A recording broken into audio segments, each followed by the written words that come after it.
সকলকে আসসালামু আলাইকুম। আসলে কিছু মানুষের জন্ম নেয় নেতৃত্ব দেওয়ার জন্য। এরকম একটি নেতার নাম বলেন তো, ওই নেতার নামটা কি? এমন একজন নেতা যার জন্ম না নিলে এই দেশের জন্ম নিত না, যার জন্ম না নিলে এই দেশের মানচিত্র হতো না, যার জন্ম না নিলে আমাদেরকে পাকিস্তান বাহিনী আমাদেরকে ঘরে ঘরে ঢুকে ঢুকে মেরে ফেলতো। আজকে এরকম একটি নেতার মৃত্যুবার্ষিকীতে আমরা সকলে প্রথমেই ওনাকে যাতে আল্লাহ বেস্ত নসিব করো, এর জন্য কি আমিন বলবো একবার জোরে। আজকে ওনারই অবদানে আমি বলবো যে এই দেশের আপনার ব্যবসা বলেন, বাণিজ্য বলেন, যা কিছু বলেন, ওনার দ্বারাই কিন্তু শুরু হয়েছে। আজকে ওনার মাধ্যমে এই দেশের গার্মেন্টস ব্যবসা শুরু হয়েছে। ওনার মাধ্যমে আপনার এই দেশের মানুষজন দেশের বাইরে গিয়ে কাজ করে বাংলাদেশের রেমিটেন্স পাঠায়।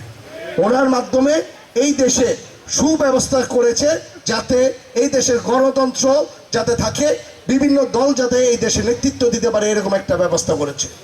ওনার মাধ্যমে এই দেশের সাংবাদিকরা, এই যে আমার সাংবাদিক ভাইরা আছেন, আমাদের সম্বন্ধে অনেক কিছু বলেন, এইটা বলারও অধিকার কিন্তু আমাদের দেশ প্রেসিডেন্ট জিয়াউর রহমান সাহেব দিয়ে গেছেন। আজকে ওনার স্মরণে আমরা এমন একটা দিন কাটাচ্ছি যে এই ৪৫ বছর ধরেই আমাদের প্রতিটি ঘরে ঘরে, প্রতিজন এই দেশের মাটিতে আমরা সবসময় ওনাকে স্মরণ করি। আজকে ওনার জীবন দশায় কিন্তু উনি বেঁচেছে মাত্র ৪৫ বছর।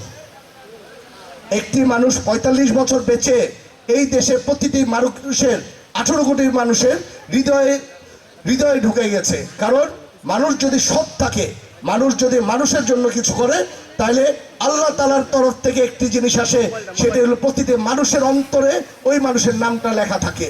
যেই নামটা লেখা হয়েছে আমাদের শহীদ রাষ্ট্রপতি জিয়াউর রহমান সাহেবের নাম। আছে ওনারই পরিবার, যেই পরিবারের দ্বারা আমরা বলবো আমাদের দেশ নেত্রী বেগম খালেদা জিয়ার মাধ্যমে এই দেশে গণতন্ত্র অনেকবার চলে যেতে চেয়েছে, কিন্তু ওনার সঠিকভাবে দাঁড়িয়ে থেকে আমাদের দেশে এই গণতন্ত্র আবার ফেরত নিয়ে এসেছে উনি। আজকে ওনারই সুযোগ্য সন্তান দেশ নায়ক তারেক রহমান সাহেব। দেখেন আপনারা, এই দেশের মাত্র ৩ মাস হয়েছে উনি দায়িত্ব পেয়েছে, ৩ মাসে এই দেশের চিত্রটা পাল্টিয়ে দিচ্ছে না? এই দেশের মানুষের অভাব ইনশাল্লাহ দূর করে ছাড়বে। এই দেশকে ইনশাল্লাহ সিঙ্গাপুর, মালয়েশিয়ার মতো উনি বানিয়ে ছাড়বে। কারণ উনি কর্ম করে করতে চায়, উনি কাজ করে বাঁচতে চায়। ওনার কাজের মাধ্যমে দেখে আমরা অনেক সময় চিন্তা করি যে ওনার মতো এনার্জি যদি আমিও পেতাম, তাহলে আমিও এরকম কাজ করলে আমিও অনেক কিছু করতে পারতাম। আল্লাহ তাআলা জানে ওনাকে এইভাবে করে কাজ করার এই ৫টা বছর যাতে সুযোগ দেয়, এই ৫ বছরে যাতে এই দেশকে, বাংলাদেশকে যাতে একটি বাইরের যে কোনো দেশের সাথে যাতে আমরা বুক ফুলিয়ে চলতে পারি, এরকম একটি দেশকে ইনশাল্লাহ উনি রূপান্তর করবে।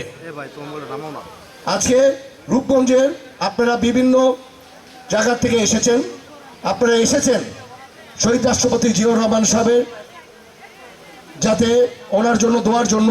আজকে আমি রূপগঞ্জবাসীর উপলক্ষে কয়েকটা কথা বলি, কারণ সকলকে আজকে একসাথে পেয়েছি। আমরা দায়িত্ব পেয়েছি মাত্র ৩ মাস ধরে। ৩ মাস ধরে রূপগঞ্জে যতটুকু কাজ হয়েছে আমি বলতে পারি সারা বাংলাদেশে কোথাও এত বড় কাজ হয়েছে। ১০০ কোটি টাকার ব্রিজ শুরু হয়ে গেছে কায়েতপাড়ায়।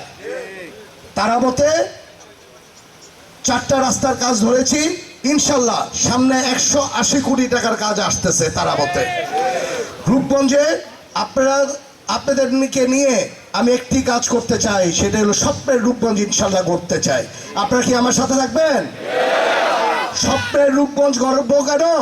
শুধু আমাদের জন্য না, আমাদের পরের জেনারেশনও যাতে এই স্বপ্নের রূপগঞ্জে বাস করতে পারে, স্বপ্নের রূপগঞ্জে যাতে স্বপ্নের যাতে সাজিয়ে তুলে যাতে আমরা থাকতে পারি, এরকম একটি রূপগঞ্জ ইনশাল্লাহ আমরা গড়ে ছাড়বো।